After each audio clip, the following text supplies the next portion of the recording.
محمد نبينا بنور هدينا من مكة حميم نور سطع المدينة.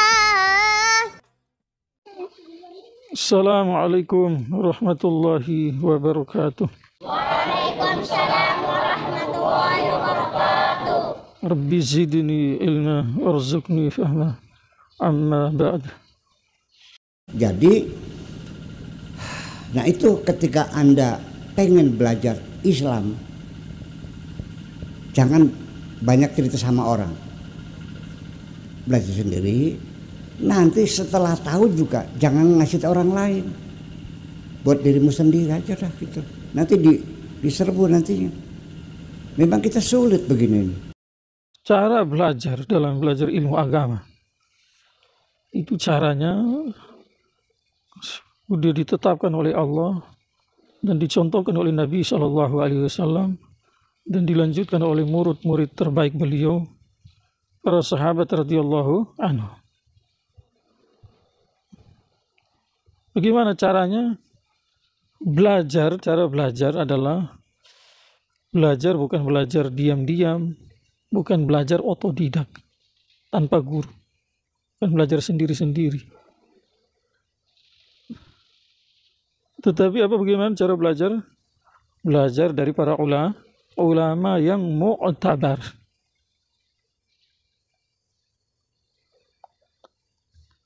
Seorang ulama besar menulis mengenai wawasan kecerdasan Rasulullah SAW, Syekh Abdul Aziz rahmatullah alaih.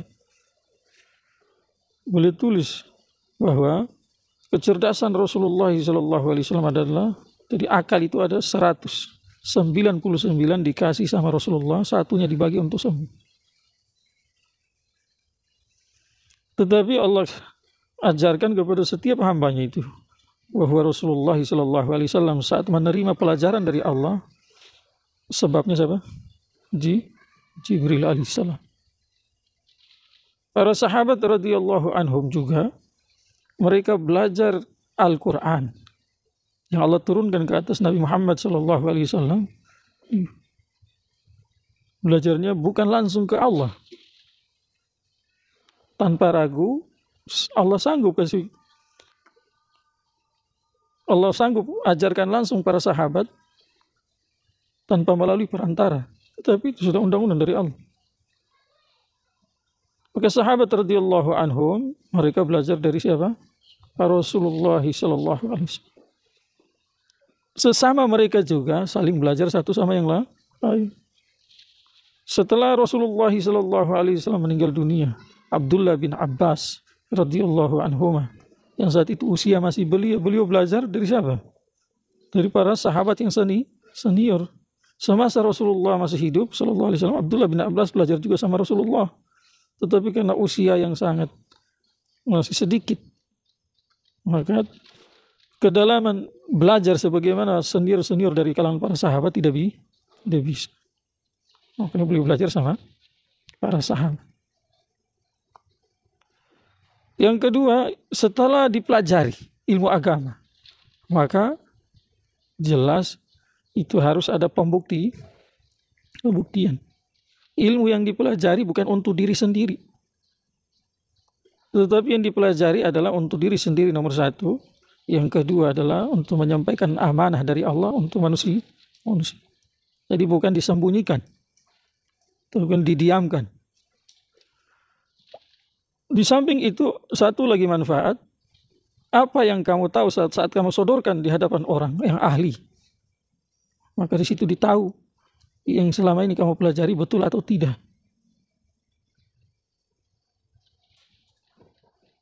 Masih? Belajar sendiri tanpa guru, ini akan menjadi menyesatkan, adalah doktrin yang sangat bahaya. Yang kedua, selesai belajar, kamu diamkan ilmumu, bagaimana kebenaran bisa betul? Kalau seandainya yang kamu pelajari tadi salah, kamu diam, amalkan sendiri tanpa kamu sampaikan, uji coba kepada orang lain, atau kamu dengarkan kepada orang lain, maka berarti nanti yang kamu amalkan adalah kesesatan. Na'udzubillah, bisa lebih dari itu, kufuran. Yang kedua, kalau kamu pelajari adalah sesuatu yang hak dari ulama-ulama mu'tabar, terus kamu diamkan, berarti kamu masuk dalam ancaman menyembunyikan ilmu.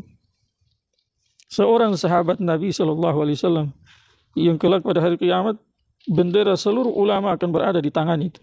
Nama Mu'adz bin Jabal radhiyallahu anhu. Beliau mendengar sebuah hadis Nabi SAW yang berkaitan dengan kalimat la ilaha illallah. Yani boleh diamkan. Kenapa diamkan semasa hidup? Karena di situ digambarkan dalam hadis itu, orang siapa yang mengucapkan la ilaha illallah dijamin masuk surga. Melihat zahir hadis, orang ucapkan kalimat saja, berarti tanpa buat lagi kebaikan yang lain, tanpa sholat, haji, umrah, zikir, baca Al-Quran, berbuat baik kepada orang dan sebagainya, sudah dijamin masuk surga. Nanti orang yang punya kepahaman sempit memahami itu hadis bahwa hanya dengan mengucapkan kalimat sudah selesai urusanku, tak perlu lagi buat-buat kebaikan yang lain, maka beliau diamkan. Tetapi di saat mau meninggal dunia, beliau sampaikan, seandainya saya tidak takut kepada Allah, bahwa kalau saya tidak sampaikan ini hadis, nanti saya masuk dalam kategori orang yang menyimpan ilmu, menyembunyikan ilmu yang ancamannya datang dari Allah Subhanahu wa ta'ala. Maka saya tidak mau sampaikan ini hadis. Maka di akhir hayatnya baru beliau sampaikan hadis tadi. Kalau yang dipelajari adalah satu-satu yang hak, terus disembunyikan, logika yang sehat dan salim, kita berpikir sama-sama, sudah tentu Islam yang betul tidak sampai ke kita. Kenapa Rasulullah belajar dari Allah lewat Jibril alaihissalam terus disembunyikan? Sahabat mau tahu dari mana? Taruhlah sahabat dikasih tahu sama Rasulullah SAW, terus sahabat tidak ajarkan kepada tabi'in.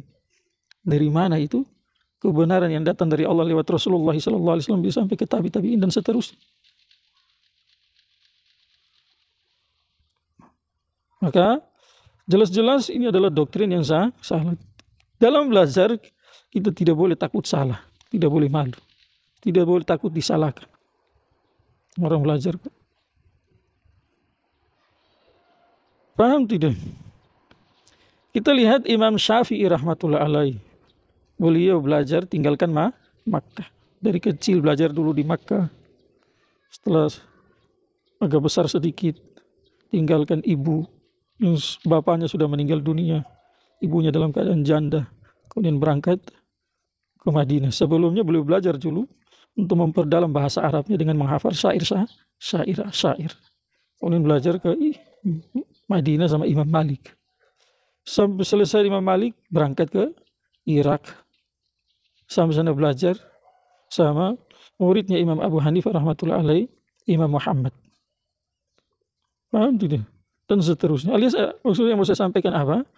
Tidak ada orang ulama-ulama hak dari kalangan kaum muslimin yang belajar dengan sendirinya. Semua di awal-awal mereka belajar lewat guru yang mu'tabar. Semua. Nanti sudah dikasih kemampuan sama Allah seperti Imam Syafi'i, Imam Malik, Imam Abu Hanifah. Setelah selesai sekian lama belajar, sudah diakui keilmuannya itu. Level ijtihad sudah diakui. Barulah mereka dalam belajar itu mandiri. Dan apa yang mereka pelajari dikasih tahu. Kalau ada yang tidak sepaham, maka diajak debat. Tetapi debatnya bukan saling menghina. Bukan tujuannya, bukan saya yang betul, tetapi dalam debat mereka mencari kebenaran. Dari kedua ini, siapa yang salah, maka diakui kebenaran orang lain. Seperti itu.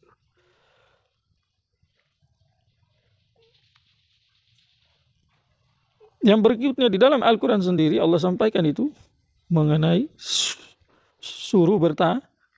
Fas'alu ahlat zikrin kuntum la ta'lam.